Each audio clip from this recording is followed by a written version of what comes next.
So it's my pleasure today to welcome Hannah Catley, owner of LockDown Loaves in Bristol. Welcome, Hannah. Thank you for joining me today as part of the Food People in Conversation with. Thanks for having me. Yeah, how have you found the last 4 months, the highs and the lows, and how have you turned lockdown into an opportunity? It'd be good to hear that from your perspective. How's your world been? So the last 4 months have been crazy.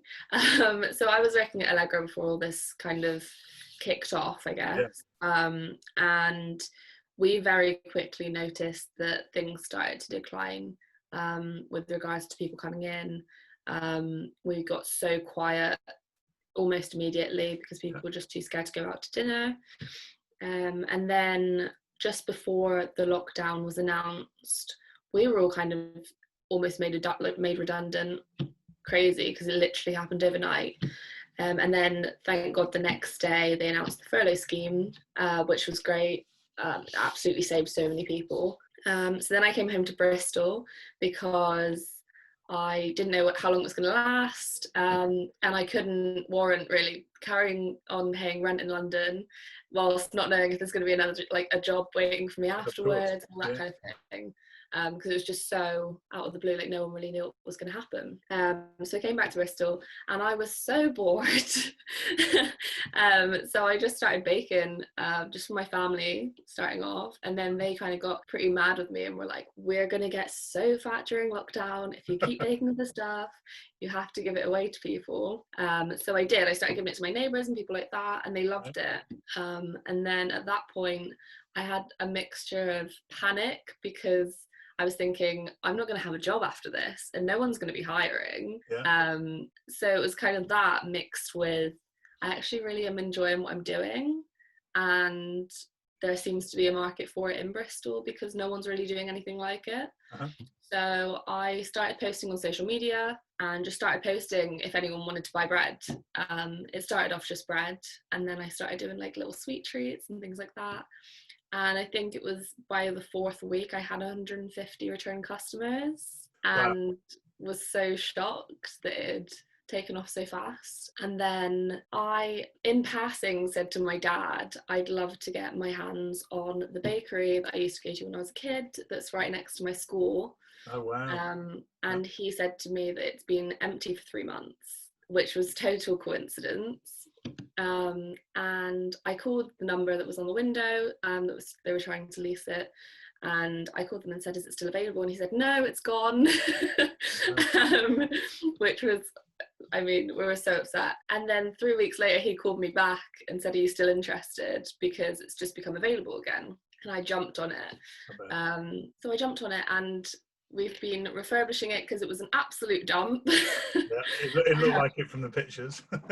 Yeah, so we literally gutted it. We pulled all the floors up, we tore the ceiling out, and it's all just been me and my family just working on it. My great uncle, who's 80 years old, laid the floor for me. And yeah, it's just been like a really slow adapting into what we need to do in order to have something that's going to be okay if there is another lockdown. I mean, the bakery side of things is so easy to adapt with lockdown because people always want local produce. I think there's a lot of people that are still, trying to find ways in which they can support people that are small businesses and that are independents and things like that, which has been highlighted a lot during lockdown. Why do you think that is? Why do you think from your point of view there's that desire to connect locally? I think it's almost, I know that there was a lot of it before, but I think since COVID and people have had to queue for hours on end at the supermarket, now that they've been forced to do it, I think they're enjoying it, and they're kind of like, I actually really like what I'm getting and the experience and all of that kind of thing, and they're just like, why haven't I done this before? So I think the demand has just become so much higher because of this, which is great. Yeah. When you say, and you mentioned the word enjoyment there, which you mentioned a few moments ago, and you said when you first started out on this, you started baking bread at home and giving it to friends and neighbours and that kind of thing, and found that you really enjoy it. Can I ask what it is that you enjoy about it? What kind of excited you and you thought, actually I'm loving this? What is it? So I love baking, which is like the number one for me. I've always wanted to do something. It's never really been about the money. It's kind of been like, I enjoy doing it and I want to do this. if I can, to make a living. But I think what kind of caught me with when I was baking for other people and giving it to my neighbours and stuff was it just makes people happy, and it's so easy to do. And if I'm enjoying it as well, then it's just like a given bonus. Yeah. So what's the vision then for LockDown Loaves? What's it all going to be about? So the plan with LockDown Loaves is to kind of really tune in with the local produce that's available to us. So there's a farm just down the road. It's all very like cliquey in the area that it's situated in. So the farmer down the road, I went to school with his daughter, and all that kind of thing. He's going to provide us with like our sausage meat because he rears pigs. And like any bread that we don't sell in the day, we're going to send back to him, and he's going to feed the pigs with it, and it's going to be like a full circle kind of situation. So there's no waste, because I really want it to be as sustainable as possible. And then like any local veg or anything like that we can get hold of. I've just got in contact with a local chicken farm to supply us with our egg, because I really want to get chickens myself, which I've actually tried to get hold of one this morning. But it's obviously quite labour intensive and a little bit more complicated when you've trying to run a business at the same time. You're going to need a lot of those. Yeah. So yeah, just really trying to tune in with what's available to us locally and what is as ethical and realistic as possible as a business, because a lot of things that are sort of ethical, local, sustainable and all this kind of thing tend to be more expensive because there's a lot more work that goes into it. It needs a lot more organisation. So as long as it's financially viable for us to do. So is that accessibility thing from a price perspective really important to you, as well as the other elements that you talked about? Yeah, I think you need to find the balance, because the customer base that we're going to have with regards to the local residents will only be able to afford a certain price point, and in order for us to be able to charge what they're able to pay, it needs to be financially viable all round. So it's a real kind of battle, just trying to find what's going to work for everyone without subsidizing, is that the right word? Subsidizing quality. Yeah. Because the quality is huge for us, obviously. We want everything to be as good as it can be. What do you, when it comes to that local demographic, whereabouts is it in Bristol actually? So it's in Winterbourne. Uh-huh. So it's kind of, I think it's West Bristol. Everyone always asks me this and I never really know. I just know Bristol is Bristol and the little different areas. I think it's West. I grew up in the area. My dad went to the school too. So did all of my family. So it's very kind of personal to me. I mean, before I'd even advertised that we were opening the bakery, I just got the keys and people were already poking their head in the door and being like, "Oh, I've heard you're opening a bakery." Wow. What do you think from a, thinking from a kind of a creative and a product perspective, what are you going to tempt them with? What do you think they're going to be looking for in this local bakery? So I originally was thinking really selfishly, and was like, I want to do this and I want to do this and I want to make that and that'll be really cool. And then I really quickly realised that what people need in the area isn't necessarily what I want to do all the time. So there's going to be a lot of like the sourdough loaves and the focaccias and like all the really cool stuff that I think people don't understand that they like until they try it. So that you kind of force people onto the right track, but at the same time, because there's a school nearby and I think they have 2,000 pupils or something like that, it's a huge academy, I'm still going to need to have the crowd pleasers, like, the donuts with the crazy fillings and the cookies and everything that people just want to eat. Because if I was going to a bakery, that's the stuff that I would buy too. It's like your cinnamon buns, sourdough sandwiches, but like a really small selection of great produce that will change weekly regarding what we can get, that's local to us from the farms and stuff like that. So just trying to keep it as simple as possible and not go too out there with what we're doing. And at the same time listening to what people are asking us for if it's not there, and changing the menu regarding what they want. And what's your vision for the role that the bakery will play in in the community? I always pitch the story to them. So my worst hate in London was that I could go to the same bakery every morning for a coffee and a pastry, and they'd never remember my name or recognise me. And I love the sense of going somewhere, like if we get the same person in every 2 days or once a week or whatever, and remembering who they are and just being like, hey, welcome back, or something like that. Like, I just love if people, especially with what's happened lately with coronavirus, there are so many people that are so alone and isolated from other people, a sense of like a family feel within the bakery that people can go to and just feel like at home, I guess. You mentioned crowd pleasers, sourdough loaves, donuts. Any thoughts and plans to get into some of the, perhaps the adjacencies you often find with bakery, like coffee as an example? Is that something, or are you going to be purely focused on the bakery element? 100%. So originally I was like, just a bakery, it's just going to be a bakery. And then when you think about where you can get that extra money from with regards to like coffees and stuff like that, that you can then use the kind of profits from that in order to make your pastries that bit better without charging extortionate prices. So I've got in touch with a local coffee, I say local, so they are called Triple Co-Roast. They are in the centre of Bristol. They're awesome. It's 3 guys that just started this business together, and they fly out to Colombia, which is where their coffee is sourced from, and they meet the farmers and they make sure that everything's being done. Like, they know his name. I think his name's Jose. And they know his family, and they know like everything that's going on up there, and they make that a point to like go out there every now and then, make sure that everything's okay with them, and it's all just really ethical, which I love about them. And they seem to have the same kind of drive as we do with regards to the quality and everything that needs to be right about it. Yeah, the value principles or the purpose or whatever. Yeah, because I think if we were doing everything else a certain way and then we were just going to get in the coffee, like whatever coffee we need, just make some money out of it, it would just completely destroy the whole project in my eyes. You've mentioned ethics and quality a few times. If you could, identify kind of 5 things and say LockDown Loaves is going to be about this and this and this and this, what would those kind of key words or key messages that would make up the purpose of LockDown Loaves, what would they be? If I were to describe it, what I wanted it to be in 5 words, or what I wanted people to think of when they thought of it, it would definitely be like locally sourced, ethical, sustainable, family orientated. I can't think of a 5th word, but that kind of vibe.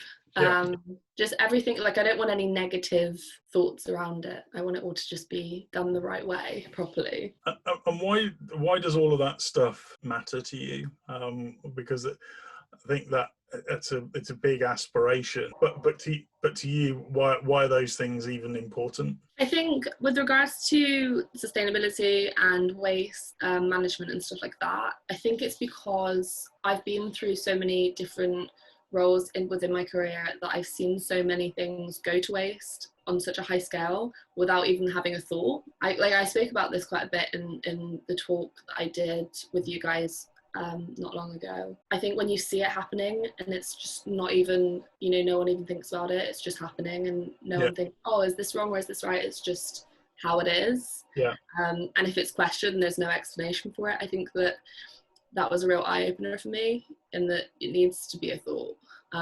Because when I then started trying to use up things, you realise how much more you can get out of it and all that kind of thing, and it doesn't make sense to not, that's how a business should be started, thinking about those things and how you can avoid that from not being a goal. Perhaps some of the things that you would hope to be famous for from a product perspective that are just going to be LockDown Loaves, just do that so well, what would they be? I think if I'm going by what's already kind of been happening, people are obsessed with the cinnamon buns. So we do cinnamon buns, and they're made out of croissant dough, so it's all laminated.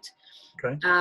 So they're really different to a normal cinnamon bun, but they're pretty epic, if I do say so myself. And what else? People love the salted caramel tart. The sausage rolls look pretty good as well. Yeah, I'm pretty excited about the sausage rolls. The meat that we're using is amazing. It's from Poplar's Farm, which is just down the road. And yeah, they have the same kind of thought process as us with regards to everything. So I've seen you've been experimenting with a gluten-free Yeah, so it's really difficult when it comes to gluten-free products because we'll be a wheat bakery. So I can 100% guarantee that it's not got traces of gluten or anything like that, and that'll go for all of our allergens. But I think it's important to kind of have the option, because I think that now it's it's more of a health choice with a lot of people rather than an allergy, because I can't physically, cater for allergies 100% without the risk. So I'm kind of trying to put that in there because there's a lot of people that it is a health choice for them.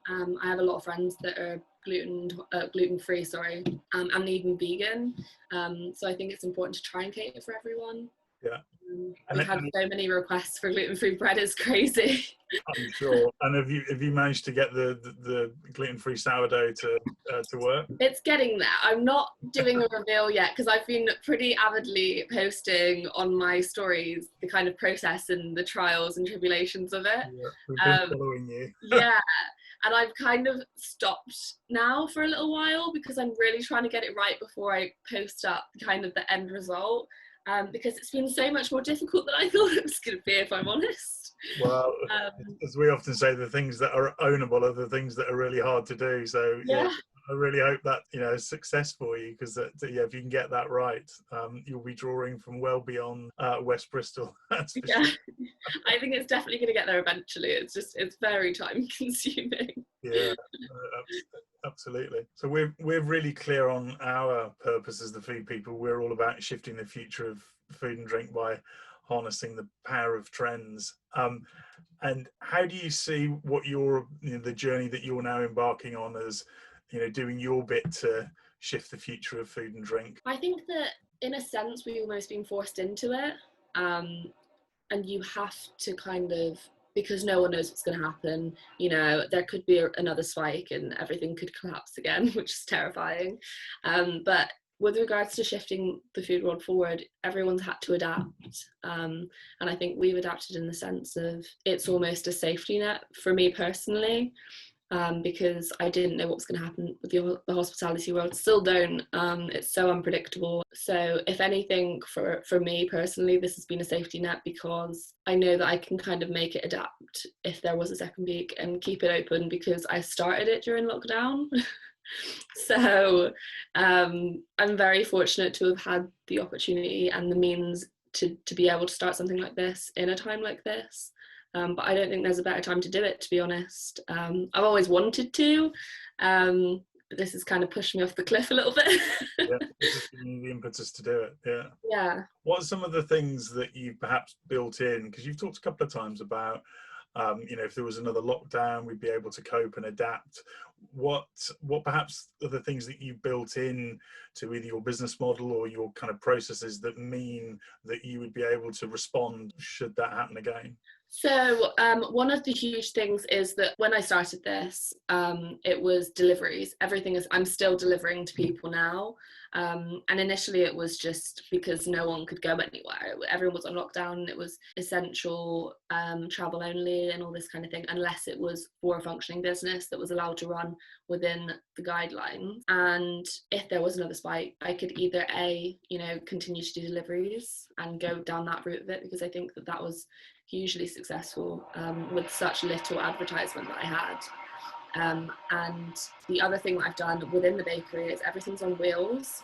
So we have a huge counter going throughout the bakery where people will get served across and where all the pastries are going to be and all that kind of thing. That is then able to be brought right forward to the front of the shop, so that the doors are the counter, if that makes sense. Yeah.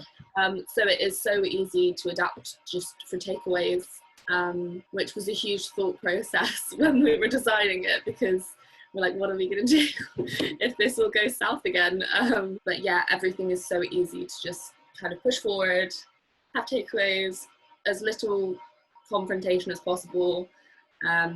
All of the front, so I know a lot of bakeries have like their pastries out and stuff like that. Everything's sort of perspex.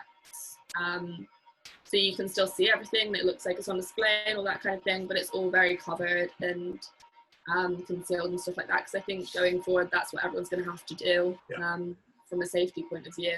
And in terms of the setup of the bakery, I'm assuming it's going to be very open plan and very transparent.